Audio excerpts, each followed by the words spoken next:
Caros irmãos, paz em nossos corações. Certa vez, Jesus curou um homem paralítico. Foi lá na cidade de Cafarnaum. E Jesus disse a ele: eu te ordeno, levanta-te, toma o teu leito e vai para a tua casa. E no mesmo instante o homem se levantou, tomou do seu leito e se retirou andando à vista de todos. Este foi um dos grandes fenômenos realizados por Jesus, não é?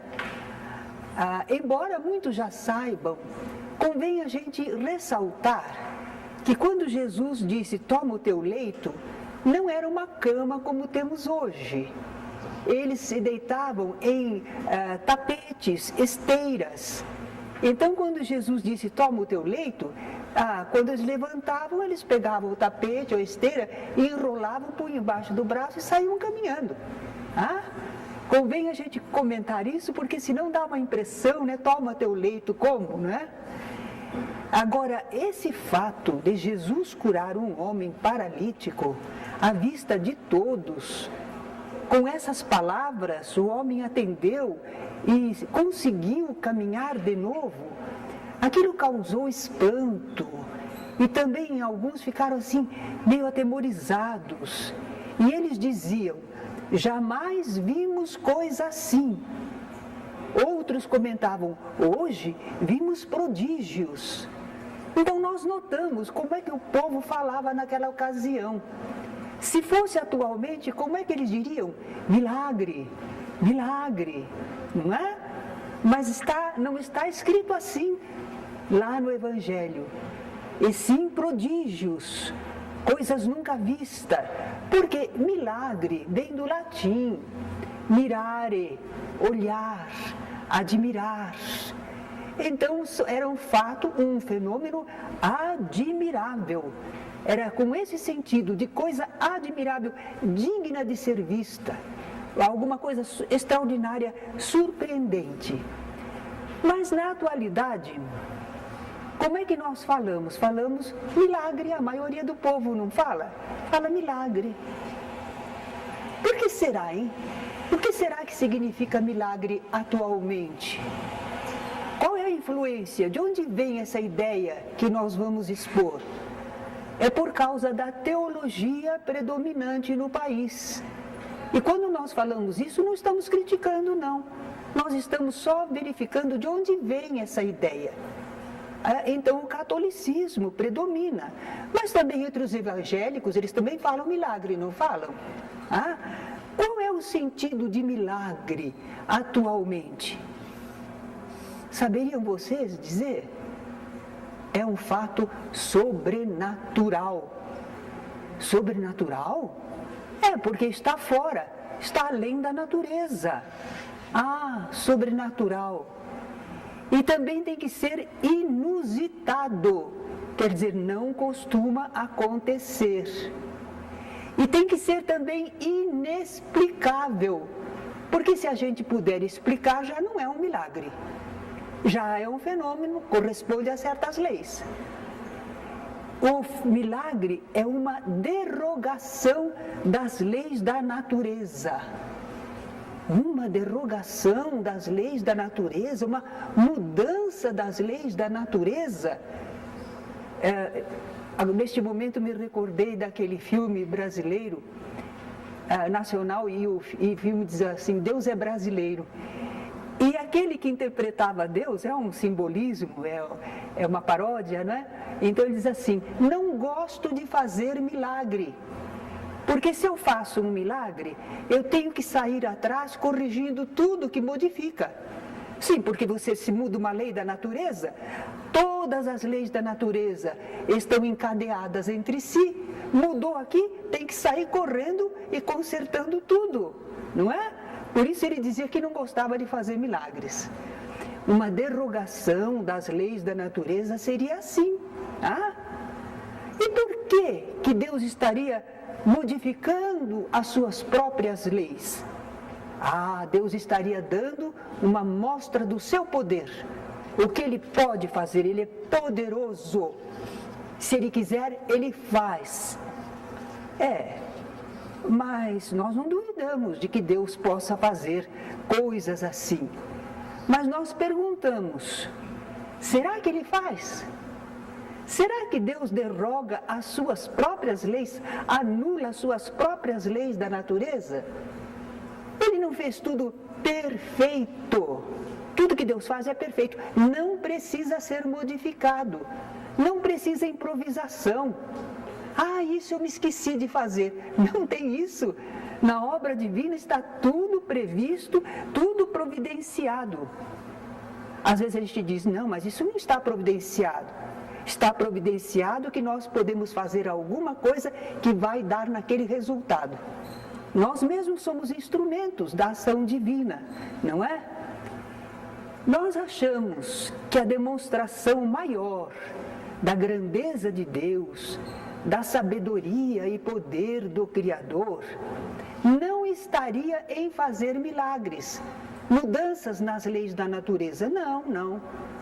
Mas está em Ele haver criado leis tão perfeitas que nelas tudo já está previsto e providenciado, sem nada corrigir, sem nada improvisar. Aí que a gente vê a grandeza de Deus, a sabedoria de Deus. Não precisa modificar nada, está perfeito, não é? Antigamente havia muitos milagres, não é mesmo? A gente ouvia falar de muitos milagres, muitos santos milagrosos, não é? Nossa, cada realização, havia santos que realizavam 30, 50 milagres. E uma porção de santos produziam milagres. Mas agora, parece que não há tanto milagre não é? Mesmo pessoas santas, como uma Madre Teresa de Calcutá, ela faz milagre? Assim, sobrenaturais, derrogação das leis da natureza? Não faz não. Ela faz milagre do amor, do trabalho, da humildade, do exemplo. Isso ela faz, não é? Bem, então antigamente havia muitos milagres. Também havia tantas coisas que eram consideradas maravilhosas, sobrenaturais, porque a ignorância era grande, não é? A gente não entendia quase nada dos fenômenos, dos processos, das coisas que aconteciam. Então qualquer coisa para nós era milagre.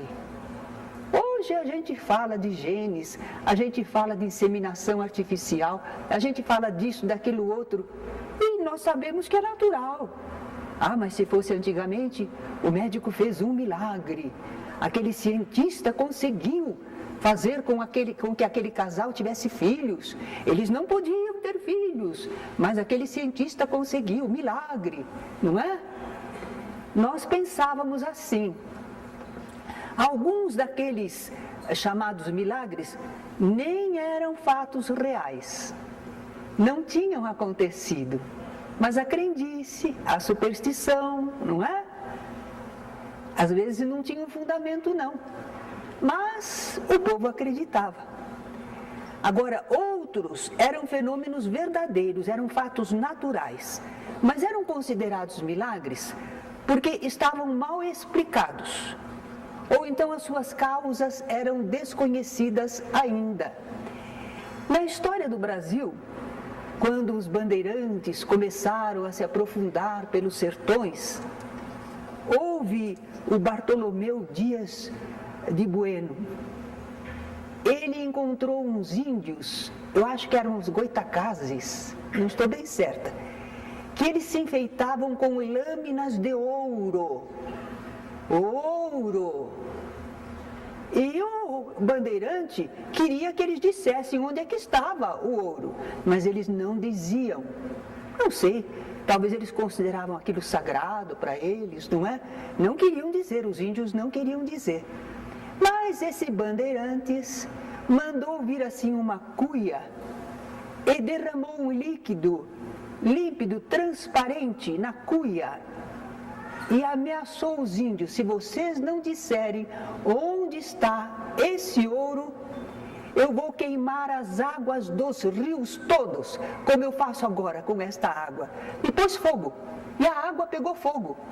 Não era água, era aguardente. Mas os índios sabiam? Não sabiam. Então para eles foi um milagre, uma coisa admirável, extraordinária, que eles não podiam fazer. E contaram onde é que estava o ouro. Esse episódio é da nossa história, né? Chamaram ele de Anhanguera, Diabo Velho. Hoje em dia já não há mais tantos milagres, por causa do progresso do conhecimento humano. A gente costuma até brincar que antigamente a gente dizia para uma criança: não vai lá que tem bicho papão. Hoje em dia a criança diz: tem? Como é que ele é? Eu quero ver. Mudou, né, a mentalidade. Então a ciência foi aumentando o círculo daquilo que é conhecido, os fenômenos e as leis que os regem. Foi explicando para nós. Então o círculo do maravilhoso, do sobrenatural, foi encolhendo, foi diminuindo, foi ficando menor. A ciência expulsou os milagres. Mas só do campo material.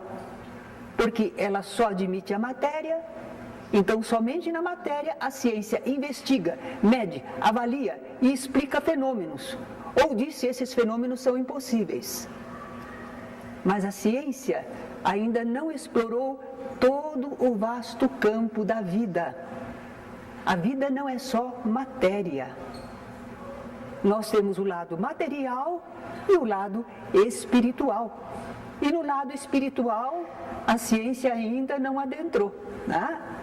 Então resta muito ainda de maravilhoso, sobrenatural, que se refugiou no campo do que é transcendente, no campo daquilo que transcende o corpo, o físico, a matéria, no campo espiritual.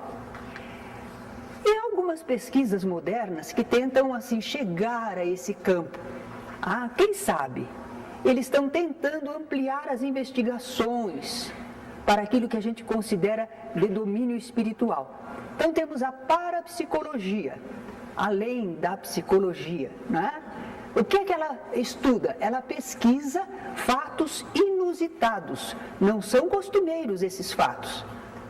E eles são devidos a umas faculdades humanas de percepção e função extrasensorial. A pessoa percebe além dos órgãos dos sentidos e age além dos órgãos dos sentidos. É isso que a parapsicologia está estudando. Psicobiofísica.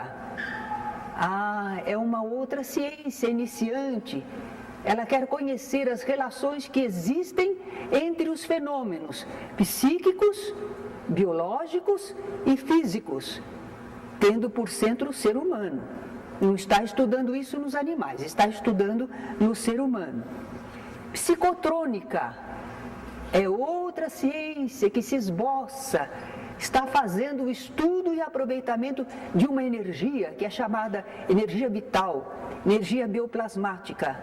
Todos os seres humanos a possuem, mas até pouco tempo essa energia era ignorada e era marginalizada pela ciência ocidental.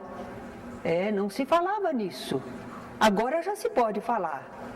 Como pesquisa, como possibilidade, vamos ver se mas pelo menos já estudam. Antigamente barravam. Então as hipóteses estão sendo formuladas, as pesquisas estão sendo realizadas, livros audaciosos estão sendo escritos. E o Espiritismo? O que é que fala a respeito deste assunto de milagres? O Espiritismo revela e demonstra a existência dos espíritos. Como é que os espíritos agem sobre os fluidos? Nós já tivemos essa aula, não é? Com o pensamento e a vontade. E como efeito, como decorrência da causa espiritual, os espíritos, certos fenômenos ficam plenamente explicados. Se existe espírito, e se o espírito age através de fluidos, com o pensamento e com a vontade, nós temos aí a explicação de uma série de fenômenos. Curas, por exemplo, elas se dão por ação fluídica. É a permuta de condições orgânicas. é ação espiritual sobre o corpo físico. Às vezes a intervenção é no corpo espiritual, no perispírito, mas vai refletir no corpo. Estão lembrados que a gente mostrou que há aquela relação entre o espírito, perispírito e corpo. Então, o corpo sente alguma coisa, transmite para o perispírito liga para o espírito e o espírito dá a resposta através do perispírito e influi no corpo, não é? Então, às vezes, os espíritos agem no perispírito da pessoa para obter uma modificação que vai depois se fazer no corpo físico. Tá? Então, as curas têm vários processos por ação espiritual. Elas podem ser obtidas por médiums. Será que precisa ser um médium espírita? Não, precisa ser médium. Ser um intermediário da ação dos espíritos, ter os fluidos apropriados, mas não é indispensável que seja um médium espírita. Há pessoas dotadas de excelente magnetismo, elas também conseguem passar alguma modificação para a pessoa, restaurar corpos, e às vezes eles não estão falando nada de religião, porque é um fato. Ela tem a possibilidade de agir sobre os fluidos do seu próprio magnetismo e beneficiar as pessoas. Então nós estamos sabendo que aqueles fatos tidos como milagres não são nada mais, nada menos que fenômenos. E eles estão dentro das leis naturais. São acontecimentos dentro de leis naturais. Eles são efeitos. Mas é que o homem comum não alcança qual é a causa desses efeitos. Então, para ele ainda parece sobrenatural, inexplicável. Os fenômenos, chamados milagres, podem ocorrer sempre que se conjugarem os fatores necessários para isso. Não é como nós vemos através de todos os fenômenos da física, não é? Se juntam os fatores necessários, o fenômeno pode acontecer. Há coisas que parecem para nós inexplicáveis. Por que será? Nós já sabemos que a nossa evolução não está completa. Nós somos ainda espíritos imperfeitos, estamos a caminho. Já sabemos muitas coisas, mas outras ainda não. Então, o nosso grau de evolução na atualidade ainda não permite que a gente compreenda esses fenômenos inteiramente. Eles não são milagrosos, mas nós não conseguimos entender como é que eles acontecem. Mas tudo o que acontece está sempre dentro de leis divinas. Será que existe alguma coisa que vai acontecer que não esteja dentro da lei divina? Não, tudo obedece a leis divinas. E essas leis são perfeitas e imutáveis. Não podem ser mudadas, também não precisam ser derrogadas ou anuladas. Nós vivemos num mundo que representa o pensamento divino. Então, tudo é perfeito, tudo é completo, nós é que precisamos nos ajustar, compreender como agir. Mas, em verdade, o universo é perfeito, é obra divina. Nós estamos dando uma explicação dos chamados milagres. Mas lá no Evangelho, Jesus fez muitos milagres, não é? E agora nós estamos procurando explicar que são fenômenos que obedecem a leis. Será que nós estamos querendo diminuir o valor de Jesus? Será que nós estamos querendo invalidar aquelas curas admiráveis que ele fez? Não, pelo contrário.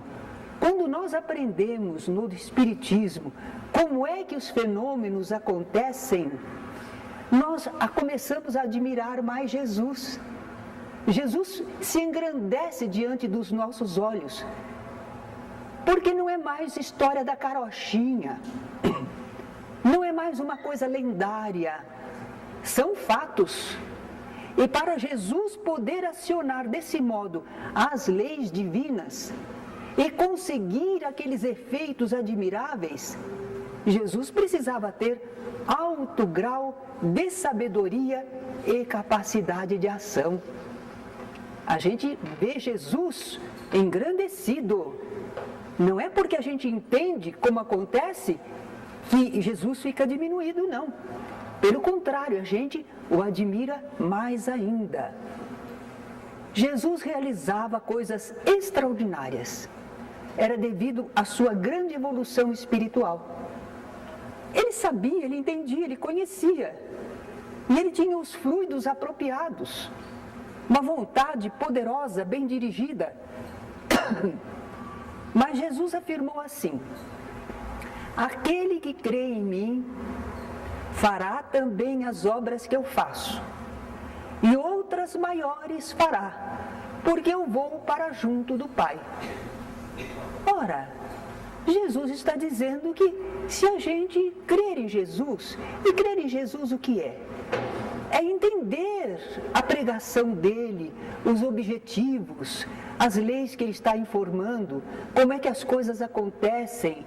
Nós cremos em Jesus, quer dizer, nós entendemos, confiamos naquilo que ele ensinou. Então isso é crer em Jesus. E se a gente crer em Jesus, nós vamos fazer também obras semelhantes às que ele fez. Ele diz que até maiores. Por quê? Bom, ele esteve aqui entre nós com 3 anos de ministério. Mais ou menos, foi o tempo de trabalho dele. Quando ele apareceu em público e começou a sua pregação e os fenômenos. Cerca de 3 anos só. Ele fez uma amostragem do que é possível fazer. Mas ele não fez tudo, não. Ele era um mestre. Ele ensinou, fez uma amostragem dos tipos de fenômenos, das realizações. E nós continuamos aqui na Terra. Encarnamos e reencarnamos. E vamos progredindo. E vamos nos desenvolvendo. E se entendermos Jesus, crermos nele e procurando segui-lo, nós acabaremos fazendo coisas admiráveis também. Não é? Jesus não falou mentira, não. Ele fez muitas coisas, mas nós também poderemos fazer. Por quê? Porque também somos espíritos, filhos de Deus. Mas por enquanto a gente não produz com facilidade os fenômenos que Jesus produzia, não é? Algumas pessoas conseguem produzir curas, ver a distância, desdobrar-se. Muitas das coisas que Jesus fez, algumas pessoas fazem, independentemente de religião. Tá? Mas todos aqueles fenômenos admiráveis, todos, nós ainda não fazemos, porque ainda não desenvolvemos o bastante as nossas faculdades espirituais. Nós temos. Ou será que Deus fez Jesus diferente? Vamos pensar? Se fez diferente, nós não podemos seguir Jesus, ele é diferente. Agora, se Jesus é basicamente da mesma essência nossa, aí nós podemos segui-lo. Só que ele é mestre, ele está lá adiante, ele está avançado, e nós ainda estamos aqui atrás. Mas podemos segui-lo. Agora, se ele é diferente, Jesus, como eu gostaria de te seguir, mas eu sou humano, viu, Jesus? Então nós não temos essa ideia. Jesus é um espírito como nós, mas altamente desenvolvido. Nós temos todo respeito e reverência para com Jesus, mas não o endeusamos, não é? Então o ser humano está evoluindo sempre. Cada vez mais está aprendendo como lidar com as leis e forças do mundo espiritual. E o Espiritismo vai colocar ao nosso alcance muitos recursos espirituais, com os quais se torna possível acionarmos certas leis da natureza e produzirmos alguns fenômenos para ajudar ao próximo e também a nós mesmos. O Espiritismo vai nos ajudar. algumas pessoas, há 2 anos atrás, estavam aqui, começando a aprender. No 3º ano de trabalho na Casa Espírita e Aprendizado, agora já estão aplicando passes. Agora eles já sabem fazer, já descobriram como devem agir, o que podem produzir, não é? Mas não pensemos que o Espiritismo faz milagres, derogação das leis da natureza. O Espiritismo não faz, não. Nem Jesus fez. Então, quando a gente procura o Espiritismo, o que será que a gente espera do Espiritismo? A maioria do povo que não tem ainda uma compreensão, eles procuram, se estão doentes, eles querem a cura imediata da sua doença. Se eles estão perturbados espiritualmente, eles querem sarar daquela perturbação. Se eles têm problemas na vida, dificuldades, eles querem resolver com ajuda espiritual que aqueles problemas sumam da sua vida. Mas se a pessoa estiver esperando coisas assim do Espiritismo, talvez fique decepcionado. Talvez vá ter decepção. Porque o Espiritismo não faz nada fora das leis de Deus.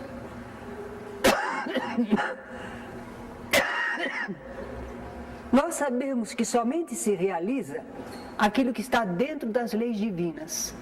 Lei de ação e reação, lei de causa e efeito, como dizemos, não é?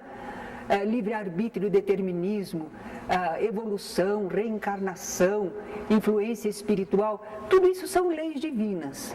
Só dentro dessas leis é que as coisas acontecem. Então, qual é a principal finalidade do Espiritismo? É fazer milagres? Não é. Então, para que serve o Espiritismo? Ele vem para auxiliar o progresso moral da humanidade. E se vocês meditarem bem, na Terra não está faltando vegetação, não está faltando animais, não está faltando água ainda, não está faltando nada para que os homens produzam, vivam, mas o que está faltando? Moral. Equilíbrio moral, ação moralizada, o pessoal se agride, se desequilibra, prejudica uns aos outros, é o ambiente. Então, é o entendimento moral que está faltando para a humanidade. E é esse o objetivo maior do Espiritismo. Os Espíritos do Senhor querem que nós cheguemos a entender, desenvolver o nosso entendimento, para que nós entendamos que é preciso agir de modo moralizado, como Jesus ensinou. Ele é o caminho da verdade e da vida. Se não for por esse caminho de moral, de fraternidade, não vai haver solução para os nossos problemas e os problemas da sociedade. O maior milagre que o Espiritismo faz não é o de tirar problemas e dores do nosso caminho. Então, qual é o milagre maior que o Espiritismo faz? É explicar-nos o porquê das coisas, é ensinar-nos como podemos melhorar a nós mesmos e ao próximo, para gerarmos efeitos felizes. O Espiritismo ensina como prevenir e resolver problemas espirituais. Basta que a gente empregue vontade e esforço no sentido do bem. O Espiritismo nos ensina, nos ajuda a suportar aquelas coisas que por agora nós não vamos poder mudar. Porque é uma expiação, ou nos serve de prova, então não vai ser tirado de nós. Nós temos que ter coragem, entendimento, força para enfrentar, saber como agir nessa situação. Mas o Espiritismo abre um campo muito bonito de obras que nós podemos fazer, realizar. Mas para realizar esses fenômenos que o Espiritismo abre para nós no campo do espírito, é preciso ter fé. E agora é outro probleminha. O que será que é a fé? A fé é um dom. Fé é uma dádiva. E por que Deus não dá para todos? Uns têm fé, outros não têm. Não é verdade? Que é isso de fé? Mas olha como nós aprendemos com o apóstolo Paulo. Fé é a certeza de coisas que se esperam, a convicção de fatos que não se veem. O que ele quer dizer? Por exemplo, a evaporação das águas. A gente chega a ver? Normalmente não. Mas nós entendemos o processo, não entendemos? E a gente sabe que aquela evaporação das águas faz a condensação em nuvens e depois vai cair chuva, não vai? Veja que interessante. Nós não vemos a evaporação, mas nós temos a convicção sobre ela. E nós temos a certeza da chuva que esperamos. Esperança é certeza? Nesse caso, sim, porque é uma série de fenômenos encadeados. Aquela água que subiu vai ter que cair. Então nós temos a certeza na nossa esperança. Claro que o apóstolo Paulo está comparando com coisas espirituais. Então vejamos um outro espírita aqui do Brasil, Vinícius. Ele diz que a fé é a dedução do que não vemos através do que vemos. Ele está demonstrando que a fé tem uma base de razão, né? A gente pode raciocinar para ter fé, para ter uma convicção de coisas espirituais. Então a fé vai ser a confiança que a gente tem sobre coisas espirituais. A gente tem uma convicção de que, não obstante escapem aos nossos sentidos comuns, porque são coisas invisíveis, impalpáveis, elas existem, elas são reais e elas funcionam. Isso é que é fé. É um conhecimento sobre coisas espirituais, transcendentes, fora da matéria. Como é que a gente pode adquirir a fé? Porque se ela fosse dada por Deus, teria que ser igualmente dada a todos. A gente vê que não, um sabe mais no campo do espírito, outros menos, não é? É que a fé vem como resultado do conhecimento que a gente tem a respeito das coisas espirituais. Vocês aqui estão amealhando conhecimento sobre coisas espirituais. Mas vocês também já têm alguma experiência, algum conhecimento de coisas espirituais. Todos nós já trazemos conosco conhecimento de coisas espirituais que às vezes a gente não sabe colocar em palavras, mas a gente tem aquela convicção, porque é um conhecimento do nosso eu espiritual. A gente já viveu muitas vidas, em cada vida a gente já teve experiências, presenciou fenômenos, aprendeu coisas, experimentou, exercitou.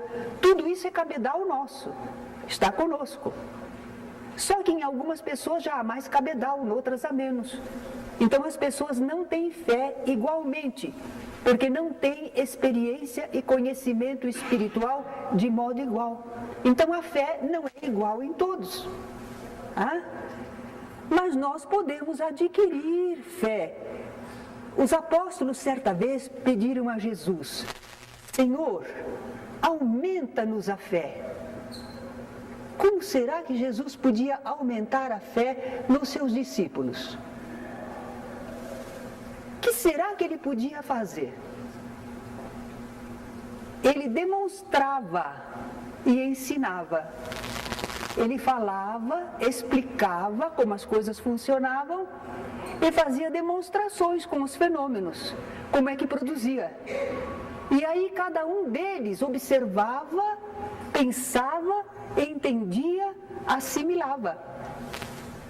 Se a pessoa não fizesse isso, Jesus ensinou, Jesus demonstrou, mas a pessoa não prestou atenção, a pessoa não se esforçou.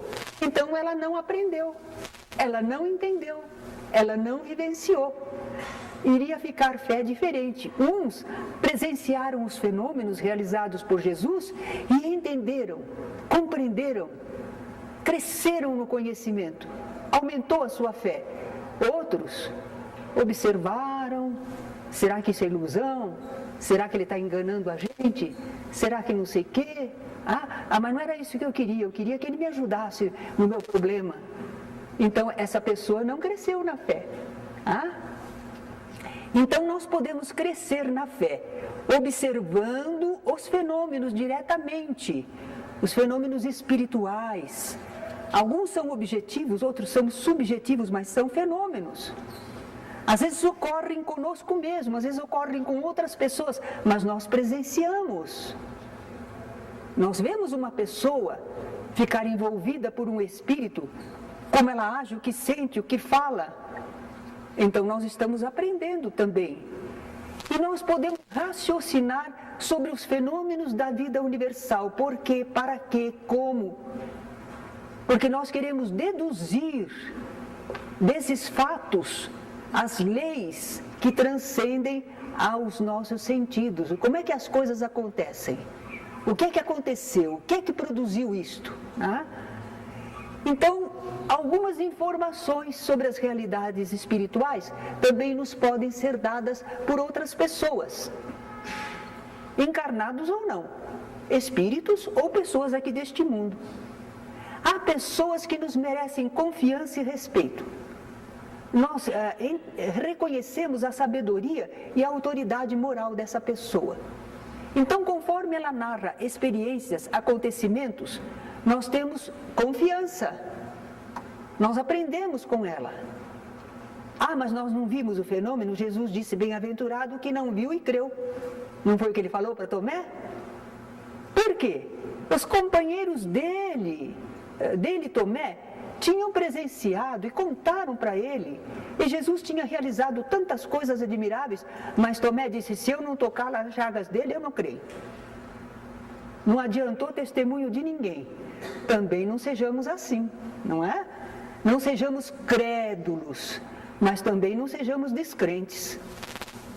Então, às vezes, ensinamentos de pessoas que são dignas de respeito, de confiança, que a gente reconhece, respeita a sua sabedoria, a autoridade moral, às vezes também podem nos passar informações e nos ajudar, não é?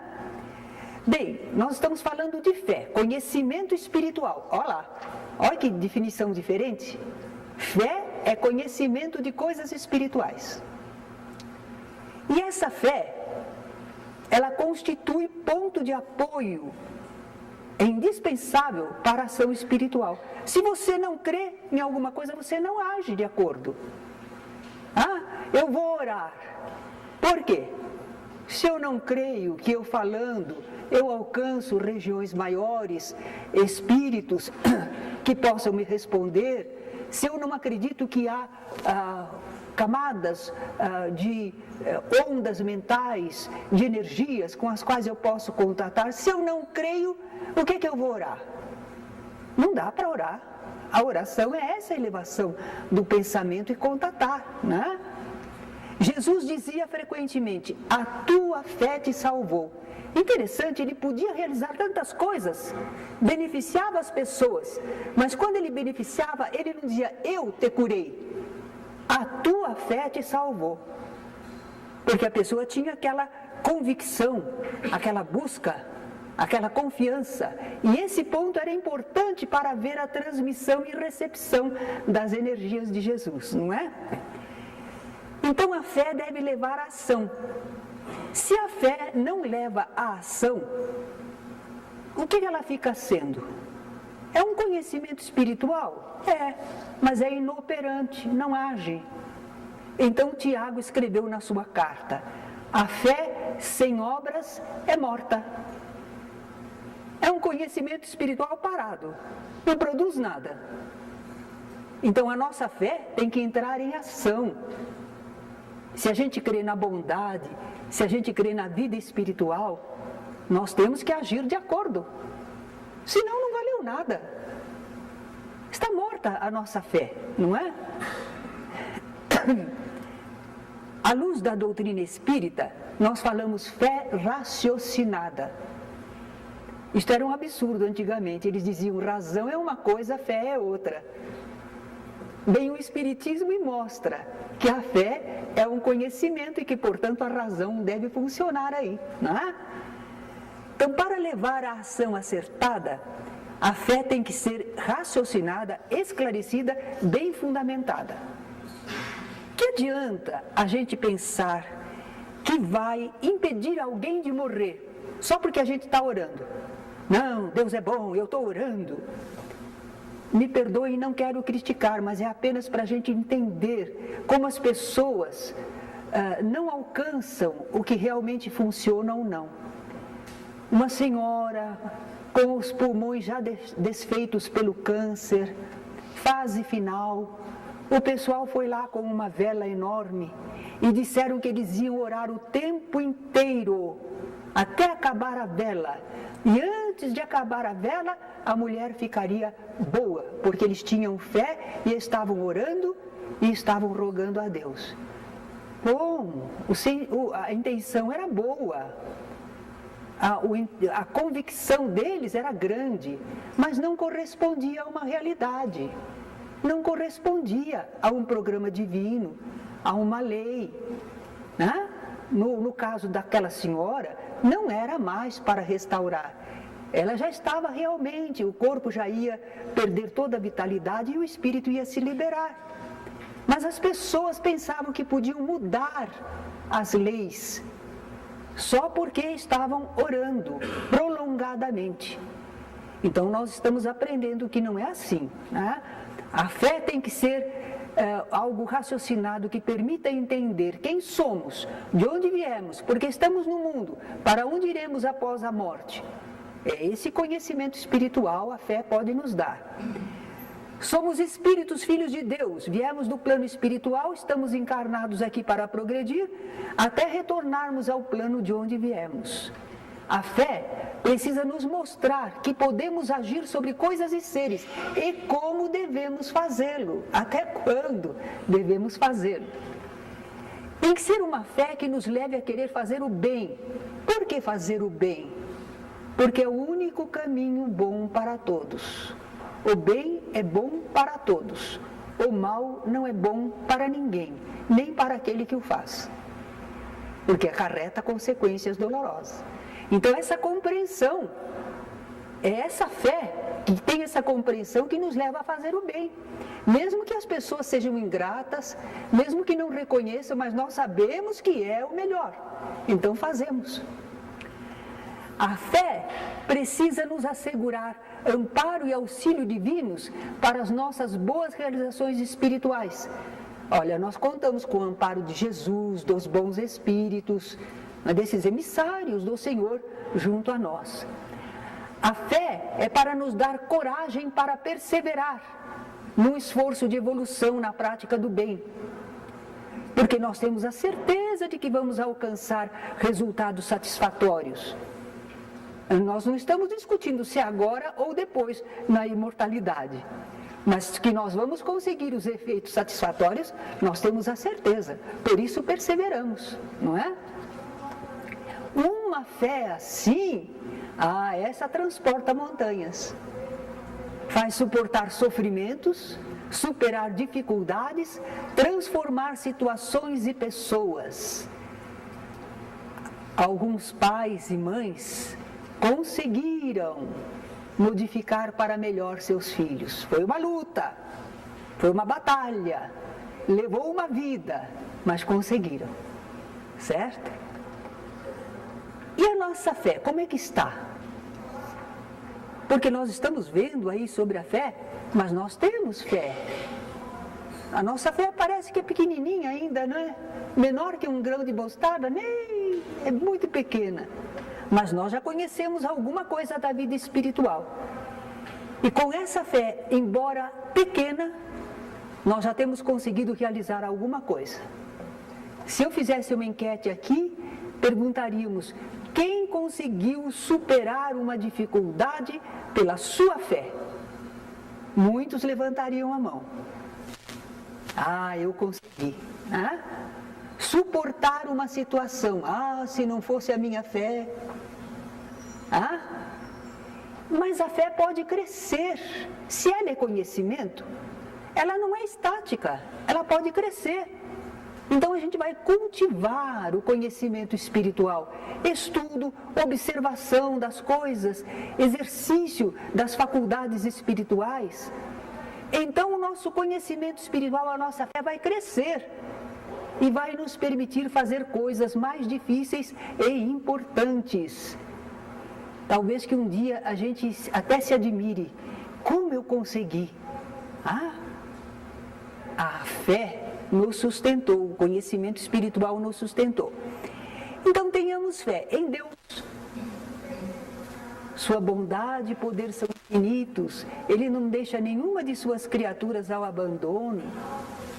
O que for realmente bom e necessário, Deus nos concederá, desde que a gente faça a sua parte. Vamos ter fé em Jesus, como um mestre espiritual que Ele é, guia de nossas almas, luz em nosso caminho para Deus. Vamos ter fé nos bons espíritos, porque eles são os executores da vontade divina no universo todo. Eles agem dentro do que sabem e do que podem. E eles amparam e socorrem as criaturas, conforme o merecimento ou necessidade delas. Vamos confiar em nós mesmos.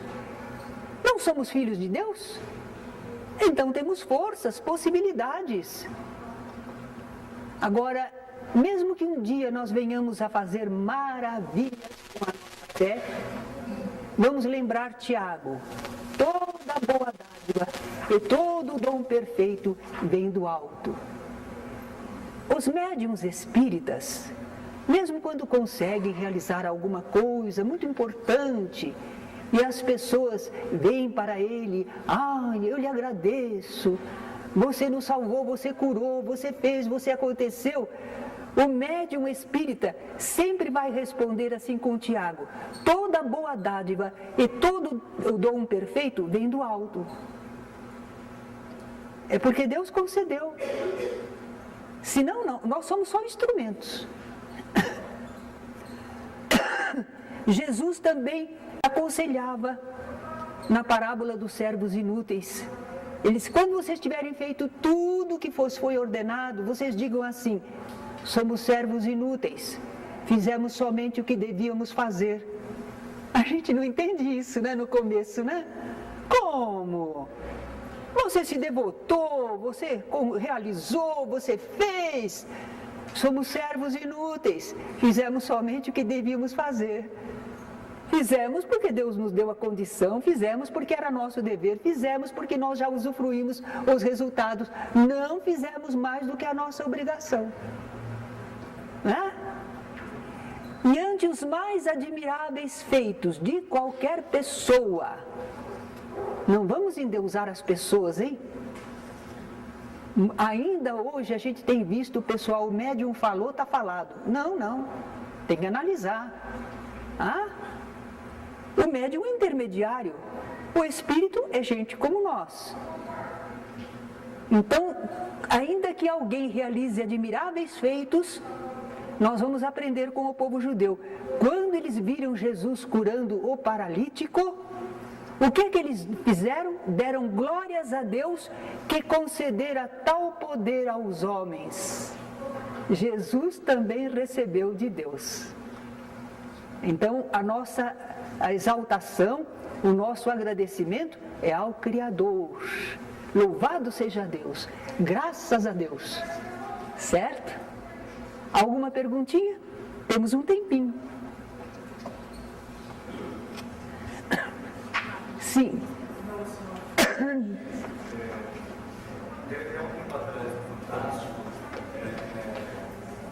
Várias religiões e como eles atingiram determinado êxtase da fé.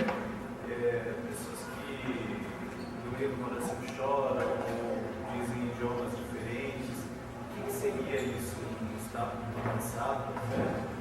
Quando nós começamos a orar, buscamos comunhão espiritual superior, se a pessoa tiver mediunidade, ela começa a entrar em contato com seres espirituais. Se esses seres espirituais falam idiomas diferentes e a pessoa tem condições de reproduzir, Então ela fala um idioma diferente, ela se emociona porque ela está sentindo coisas lindas. Às vezes é o espírito que envolve a pessoa e o espírito tem vamos dizer assim, uma exaltação a Deus, uma oração belíssima, uma vibração. Às vezes quem está chorando não é a pessoa, é o espírito na sua emoção superior. Então são fenômenos mediúnicos, espirituais, certo? Nós não temos nenhuma dificuldade de ver. Agora, nós não queremos condicionamento. Na prática mediúnica espírita, nós não colocamos nada que possa parecer condicionamento. Nem de palmas, nem de dança, nem de canto. Porque se a gente quiser, a gente começa a produzir um estado de exaltação em todos nós. Mas é uma produção nossa, não é uma manifestação espiritual diferente. Então nós não queremos isso. Há grupos que usam a bebida, usam drogas. Nós não queremos isso. A pessoa vai para o trabalho serena, equilibrada, ora, pensa, e aí começamos a perceber, captar, entender, transmitir. Começamos a trabalhar com as realidades espirituais, mas sem crendices, sem superstições, sem exagero, sem fanatismo.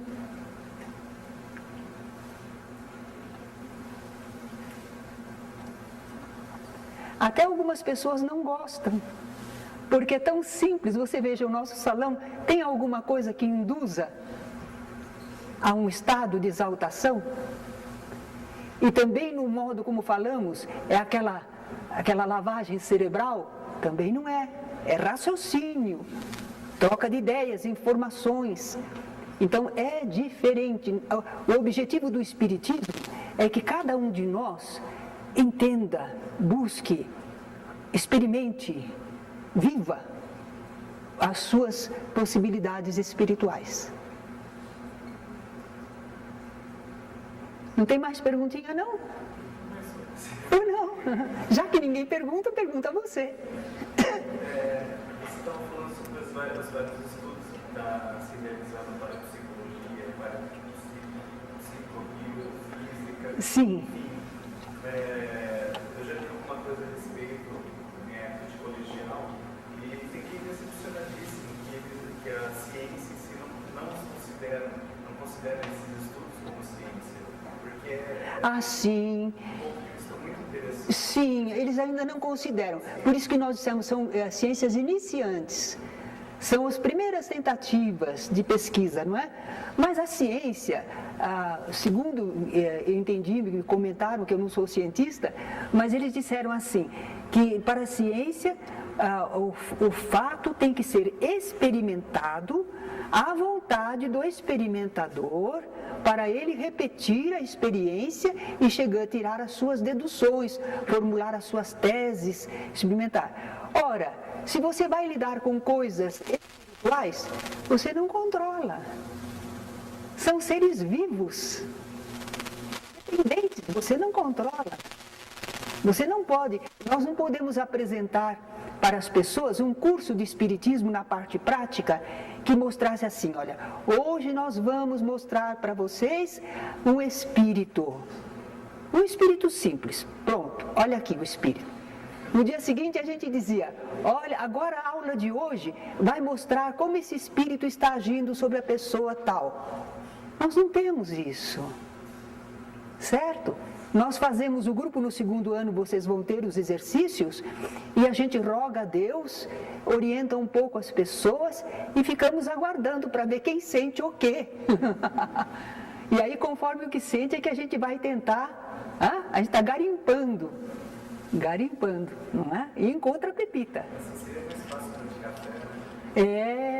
Se ela fosse uma coisa assim, ordenada, que dependesse da nossa vontade, não são seres espirituais independentes. Espíritos bondosos, às vezes se prestam a experiências, foi através de muitos médiuns, foram feitas experiências, William Crookes fez, Ernesto Bozano, o próprio Charles Richer fez, só que ele não teve coragem de testemunhar. Muitos sábios fizeram no passado. E bons espíritos se prestaram a produzir os fenômenos para que houvesse documentação. E muitos cientistas lançaram nas revistas especializadas as suas pesquisas. Ernesto Bozano fez várias monografias de fenômenos espíritas, não é? Mas acontece que o pessoal lá fora passou de largo com isso. As experiências existiram, ficaram documentadas, mas não repercutiram. E os cientistas que se prestaram a fazer estes testes, eles lançaram a sua dignidade, a sua respeitabilidade em choque, porque os outros não tinham aceitação para isso, certo? Mas eles deram o testemunho, o que eles encontraram, o que verificaram, que um espírito materializado exala gás carbônico. Então, não é o médium, é a formação que foi feita. Só que esses fenômenos não são fáceis de se repetir. Eles se realizaram em certa época, para a experiência de sábios, mas os espíritos dizem que eles não vão ficar o tempo inteiro se prestando a isto. Que já há condições da humanidade, cada um de nós, experimentarmos em nós mesmos as vivências, as realizações. Tudo bem? Sim. Essas técnicas de cura, como a acupuntura, né? Ou de outras, qual que é a posição do espiritismo em relação a... Nós achamos que são terapias alternativas, que podem ter algum ponto de contato. Por exemplo, eles falam dos meridianos do corpo, e nós achamos que no perispírito pode haver pontos assim, mas não é prática espírita. Porque o objetivo do espiritismo não é curar corpos.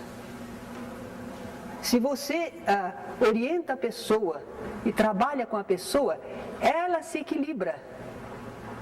Ela não depende de certas atividades materiais. E isto compete à medicina, compete ao mundo material. Então a casa espírita não vai se tornar um hospital de corpos, mas de alma sim.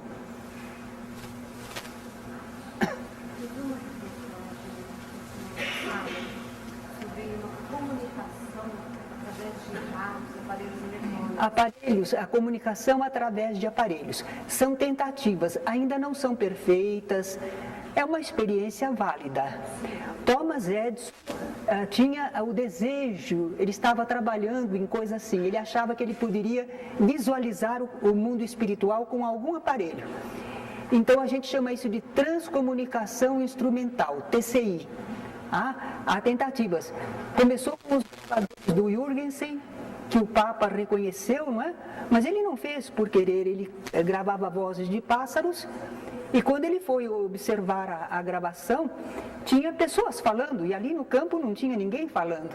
E não era a captação de nenhuma estação. E era uma tentativa de comunicação, porque eles diziam essas vozes, escutar, escutar. Eles estavam tentando se comunicar. E por aí tem até televisão, estão tentando captar imagens.